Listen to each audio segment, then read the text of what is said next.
C'est un phénomène complexe, c'est pour ça que les espaces comme parenthèse sont indispensables. C'est vrai qu'il y a 20 ans, on était plutôt sur sanctions. Voici le dernier épisode du podcast de la ville d'Antibes-Juan-les-Pins consacré aux violences conjugales. Dans cette partie, vous allez entendre la voix de Jean Leonetti, maire d'Antibes et médecin. Il nous parle de son action contre les violences faites aux femmes et des opérations originales menées dans sa ville contre le harcèlement scolaire. Jean Leonetti, vous êtes maire d'Antibes et président de la CASA. Il y a plus de 20 ans, vous avez créé un service qui est un service absolument précurseur dans le domaine public, qui s'appelle Parenthèse. Aujourd'hui, dans votre parcours de maire et de président, vous avez souhaité, pour la Journée de la femme, être présent dans ce service. Il s'agit d'un service qui est entièrement dédié aux femmes et aux femmes victimes de violences physiques, violences psychologiques. À l'époque, il y a plus de 20 ans, quand vous créez ce service, qu'est-ce qui vous pousse à le faire ? C'est une femme qui me pousse à le faire, c'est mon épouse, qui est médecin territorial et qui rencontre des violences chez les enfants. Et d'ailleurs, à cette époque-là, la violence chez l'enfant est encore banalisée. C'est normal, après tout, de frapper les enfants quand ils sont pas sages. Et elle se rend vite compte que cette violence, c'est une tension à l'intérieur de la famille et que la violence que subit l'enfant, la femme aussi subit la même violence.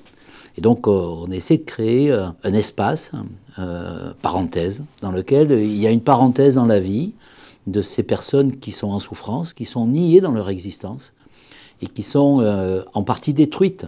Donc, il faut les reconstruire.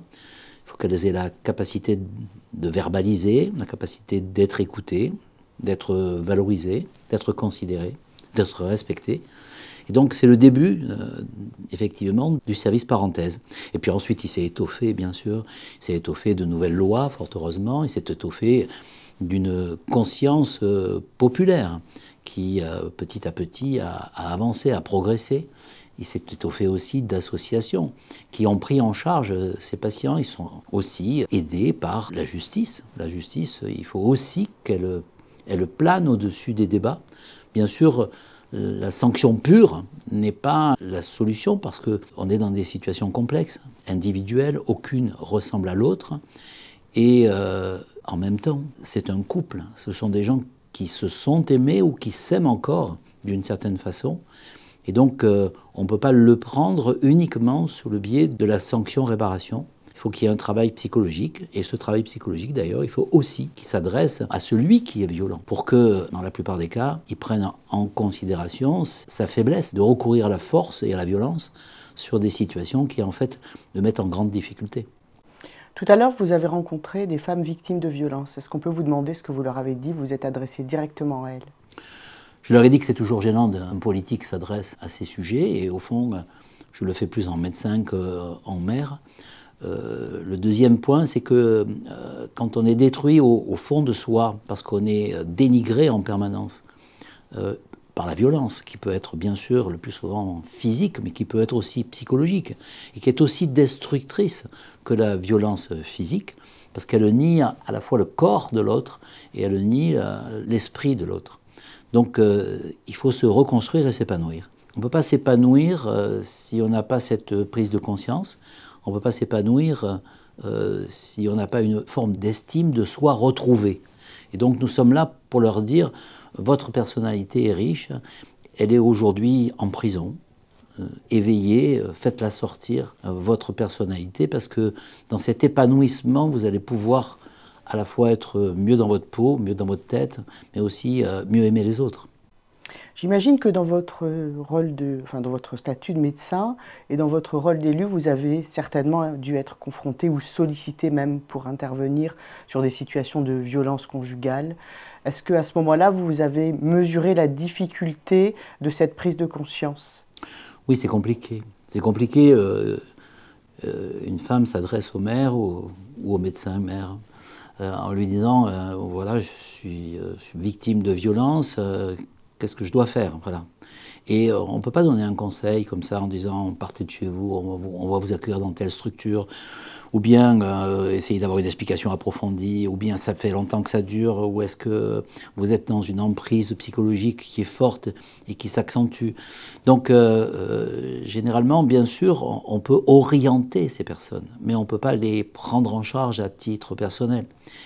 Et en plus, de temps en temps, et c'est ce que l'on voit avec une forme de presque de déception, de temps en temps, après la fuite, après la rébellion, après la reprise de conscience de la personne, de cette violence qu'elle subit, elle retourne avec la personne qui lui impose ces violences, parce que, je le disais tout à l'heure, au fond, il y a quand même eu au départ, et même reste de l'affectif entre ces deux personnes.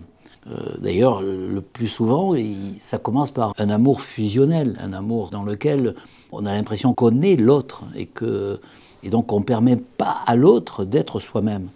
Et au fond, ensuite, l'emprise qui peut se développer, c'est une emprise qui doit être dans la tête de celui qui exprime sa violence. Tu dois être exactement comme je te rêve, voilà. Tu dois être exactement comme je te pense quand nous étions en fusion de corps et d'âme. Donc c'est un phénomène complexe, c'est pour ça que les espaces comme parenthèse sont indispensables. C'est vrai qu'il y a 20 ans, on était plutôt sur sanction, mais on se rend bien compte que le service parenthèse, les gens qui le fréquentent ou qui l'ont fréquenté dans ces situations, il n'y a que 5% de récidive. Et on est en train de mettre en place, avec le procureur de la République, un système pour éviter encore cette récidive. Je sais bien que c'est pas très populaire de dire qu'il faut que l'homme violent soit pris en charge. C'est un phénomène qui est un peu particulier. C'est un couple qui est en tension. Et si on ne veut pas que ça récidive, il faut qu'il y ait cette double prise de conscience de la culpabilité de l'un et de la soumission de l'autre, pour faire en sorte que ça se reconstruise, et que ça se reconstruise l'un et l'autre. Donc on met en place un système sur les grands récidivistes pour essayer de diminuer encore ce taux de récidive. Et puis après, il y a la sanction. Il y a d'ailleurs des mesures qui sont appliquées, qui sont des alternatives à la sanction, où on dit, ou vous suivez ce parcours, où vous essayez de vous en sortir et d'en sortir votre couple, ou bien à un moment donné, il y aura une sanction pénale. C'est pas inutile, la justice et la sanction.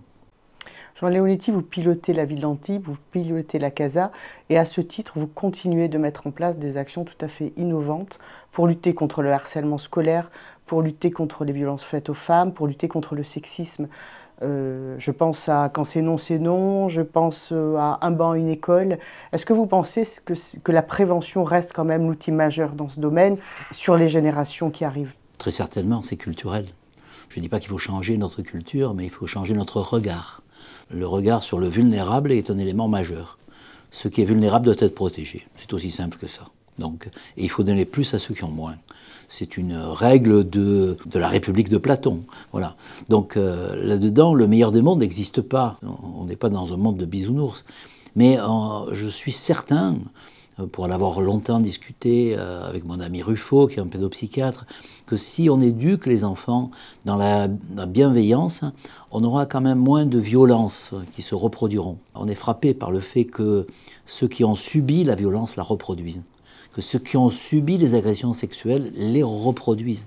Et donc, nous devons être extrêmement, je parle pour les hommes, nous devons être extrêmement motivés pour faire en sorte que, effectivement, par toutes ces actions, quand c'est non, voilà. Une femme, elle a le droit de dire non, et quand elle dit non, c'est pas peut-être. Voilà, c'est peut-être là aussi, c'est une évolution qui est intéressante dans le monde moderne.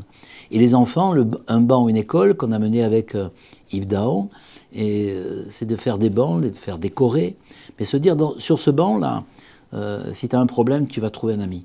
Tu vas trouver un copain avec qui tu vas parler. Et ce banc, c'est le banc à la fois de l'amitié, de la réconciliation, du jeu, du plaisir d'être ensemble. Donc je pense que nous avons une belle mission. Mais la des priorités de notre société, c'est l'éducation.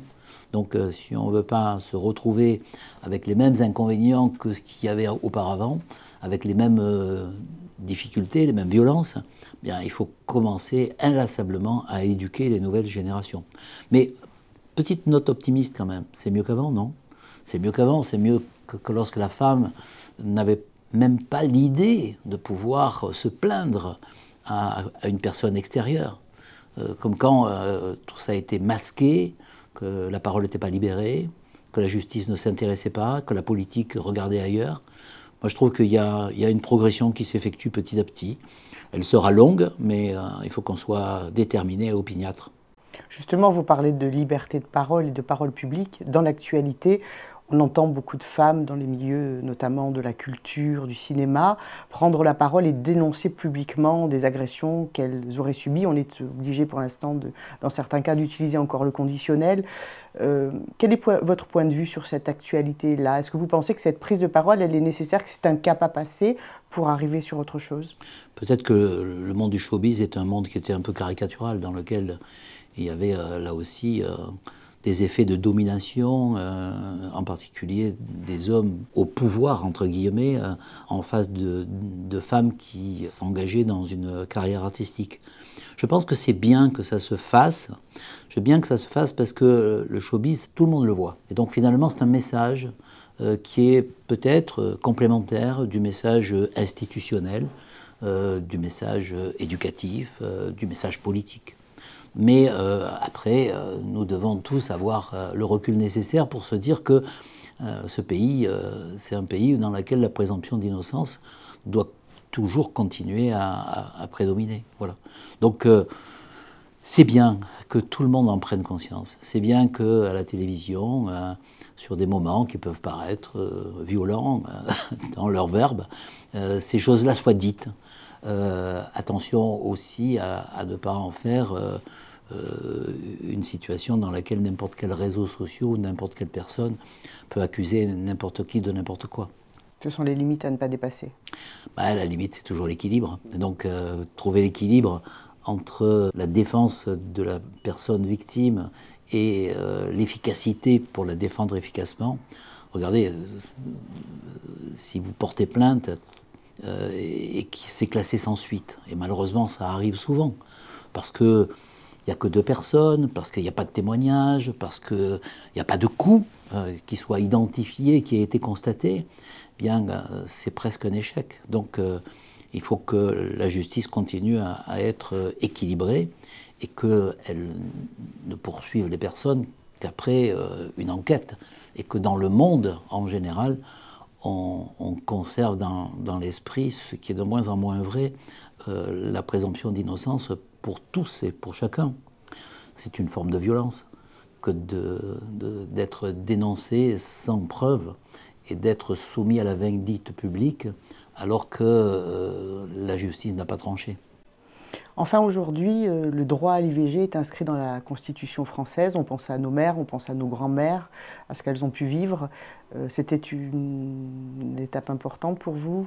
Écoutez, moi j'ai défendu à l'Assemblée nationale, pour le groupe qui était le mien, le fait qu'il fallait que l'IVG soit renforcée. Je suis d'une génération qui a vécu des femmes qui mourraient parce qu'elles avortaient dans des conditions médicales, tant est qu'on puisse parler de médicales, catastrophiques. Et au-delà du fait qu'elles n'avaient pas la possession de leur choix et de leur corps, risquaient leur vie pour ne pas être enceinte. Voilà. De notre côté, je sais bien qu'une interruption volontaire de grossesse, c'est jamais une partie de plaisir. Donc, la présenter comme un choix, qui est quelquefois un choix douloureux, mais qui est un choix nécessaire. Après, est-ce que ça doit être dans la Constitution ? Est-ce que la Constitution doit être un catalogue de droits sociaux ou sociétaux? En tout cas, si j'avais été député, je l'aurais voté en se disant que, fort heureusement, à mon avis, en France, ce droit n'est pas contesté et n'est pas contestable. Jean Leonetti, merci pour ce témoignage. Merci à vous. Vous venez d'écouter un podcast de la ville d'Antibes-Juan-les-Pins, interview par Florence Bellon, réalisé et mixé par Jean-François Diaz. Et surtout, n'oubliez pas de vous abonner.